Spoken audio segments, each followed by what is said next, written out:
to ma achwa korago bade kako leke koro ng'at Nyasaye chiemo ni dwar Nyasaye Nyasaye leke wacho wacho to kochuni ni Nyasaye leke wacho wacho to bi wuoya ni Nyasaye leke wacho wacho to be akoni ikoni ng'ama wuoyo no ketho sa ng'at Nyasaye wa wuornie chiemo ni dware mano awacho ni adieri chiemo ni dware Nyasaye chiemo Nyasaye no diye kona au siep na ini dware ni manjo lemo nikoni ya jolemo ka ere obio konya lema to ini dware jolemo to sani okidware okawuondi osiepna mano kit dhano Farao nokoni adoko dwar Nyasaye no wacho kamano wuok abich wesa achiel somane kasane buguno jati Nyasaye okonamo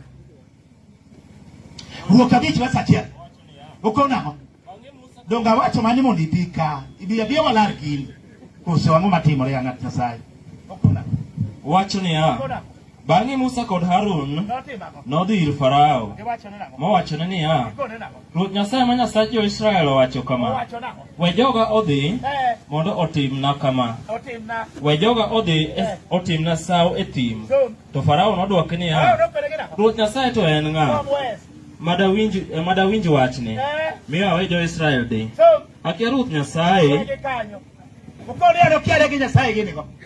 mano dhano mabedi kaka tasani en wachialo gini go kia donga wacho ni adieri wachialo ni ng'ato chungkani yalo kakwa chungkani usiemna mago kia leo chunye mang'eny Farao nokona wacho Nyasaye kia be okadwar winjo bakia Nyasaye chiemo ni ng'e Nyasaye gadieri okawuoni nyarwegi sani pod lauromi omiyo kati wacho ni Nyasaye okideo okawuoni kijana sani wacho Nyasaye akoni ni ya pod nangaromi pod ngima omiyo kati wacho Nyasaye inyalo nyiero inyalo go koko inyalo wuoyo kakiero ikiae ng'ani nokoni anakia Nyasaye sama ma wacho no kia Nyasaye joturwa wa wuornue nochako dwaro Nyasaye mai wach malich miwuoro sama nokono kia Nyasaye nodware wesa apar gauchiel wuok kamisa mono samine okonamo samane buk ng'at Nyasaye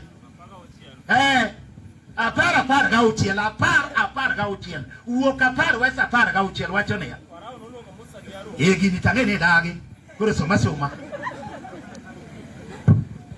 Farao noluongo Musa gi Harun mowachone niya, aseketho ni Ruoth Nyasaye ma Nyasachu kendo ni un bende koro yie ung'won dichiel kendo ulam Ruoth Nyasaye ma Nyasachu mondo oyie ogol masira malich kuoma.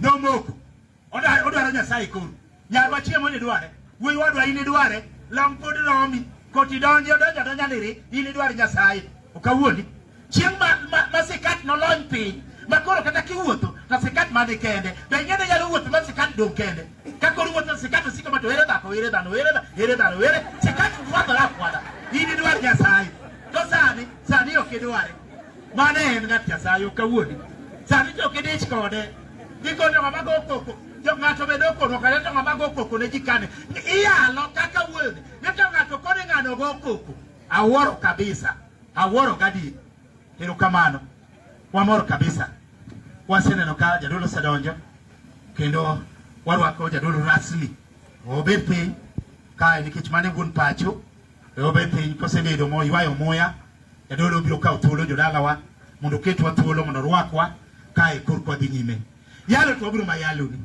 iwinjo okiwinji itiko itiyo kichiko idindi neno ichiemo kali obedo nang'o ng'at Nyasaye wabiro yalo mane kaka en chokruok haleluya mano bede king'eyo ni yalo tema jako yalika okawuondi kijana gimoro ne ineno ne wadhi e liel moro kama wapo ka kijende moko tuchgi kamoro ka ni jolemo dhiyeuru nindo Nyasaye manulamo osedhi nindo wenwa thuolo mondo wamiel no wene gi thuolo gi miel gara miel to tami kaka wuono kiseneno ka jodolo osebiro mobedo ka osiepna miel otami okawuoni mane no wene gi thuolo gi miel osiepna ne gionjo lemo gi koko ma jolemo nokono onge wach we wawene gi ane omano wene gi koro idwa negi ma nyithindo mielo osiepna nyithindo mielo gik makata gin gi kia omielo gimokia ni hu kan buogo mi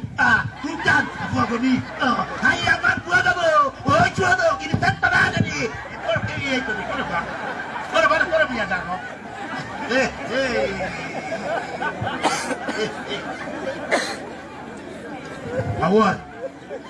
awuoro wat nyithindo Erokamano. Basi yalo wa yalo. Adwa na kao thuolo jodala wa mondo ka jakwath ni ka. Jakwath ema nigi teko mar luongo ema rwako jadolo. Ka jakwath ni ka, jakwath bikawa nigi ne lweta wach manyalo wache dalani ka en adieri ni jaduong' wan go ka inyiswa kumwaluwo jakwath ka nitie mondo kor kwa dhi nyime. Erokamano. Kik wang'ad nyim gari. Erokamano jadolo. Erokamano Elda. Saugi. Okay. Erokamano. Sawa. Useme ya thuolo ni koro wadhi adhi mbele. Erokamano jatich Nyasaye. Awacho ne ya injili to biro dhi nyime. Idagi ingeno dikine ya. Gionge nyakwa ya injili. Kelane buk mar Mariko. Mariko 13 verse 10. Somani. Uko na ngoja Nyasaye. Mariko 13 verse 10. Somani. Mariko ni but Mathayo. Iyaye Mathayo tiyudo Mariko. Somani ayo siapana. Uko na Bika, nintang'e nu luor. Anadhi na nyime gi luongo u. Owacho niya. To injili. Owacho niya. To injili nyaka land ni ogendini duto ka. Mane kako ndiki ni injili nyaka yal. Awacho niya, idwaro ok idwar pok ni winjo, isewinjo. Ineno. Iol, itek. Ichiemo, idenyo. Wabiro dhi nyime gi injili. Hallelujah. Deke injili wacho ni nyaka, owachi ni nyaka yal. Koro ka wabiro mayalo ni injili. Mano kende ng'at Nyasaye. Koro bed mana Moses osiepna. Injili ema nyalo konyi. Miel gini goto ok nyal konyi. Joma tindo ka tudware. Ni wan wadwaro miel. Golwa injili go oko. Miel to onge. Okawuondi osiepna. Miel to konyi. Miel to rach. Miel ok. Ne. Ondike Ayubu. Ayubu 3:1 som. Somane buk. Ondike nang'o? Okona ngoja tinya Nyasaye. Wako na ngosi na somane buguna. Wacho nang'o? Bende pok asetelo. Pradek achiel. Pradek achiel. Pradek achiel. Awacho buk mane? Kaw gini. Owacho niya. Kumane awinjo thum mamit. Ine ywak gi pi wang' ema nitie. Dongi winjo ka kuma ne thum nitie mamit. Tinde ywak gi pi wang' ema nitie. Koro ko yali injili ere kosa. Dongi neno kokonyi. Ka kuma ne winjo thum mamit. Osiepna penjwa. Jende penjwa uru wan wamielo thum mamit. Thum mamit. Thum makimielo to ne nyiri nwaluongo ni nyawel. Samoro waluongo ni nyathi. Waluongo ni nyathi omera ne kigo thum. Bagane goe. Ramogi wuri ga kumu. Wetugo mera. No mielo man gi tiende. Thum madhi wang' achiel. To sani kineno gik ma nyithindo mielo nyalo lewo chuny. Ni wacha baby kona baby shawali sawata ausa asawa ni bado kuru jibia ya no kawuoni koro mate mielo gi nyako nang'o dongiden kakoro mielo chomo piny mielo go pam ahara koro mate mielo ang'o kumadwa winjo thum mamit tinde ywak gi pi wang'e mantie chak choti bol piny mano en weuru walem wawach wach Nyasaye jodalawa awene joyalo moko be nika joiri be nika uneno ka joyugi osedonjo weche beyo kabisa erokamano mwalimu kibie ira kama tin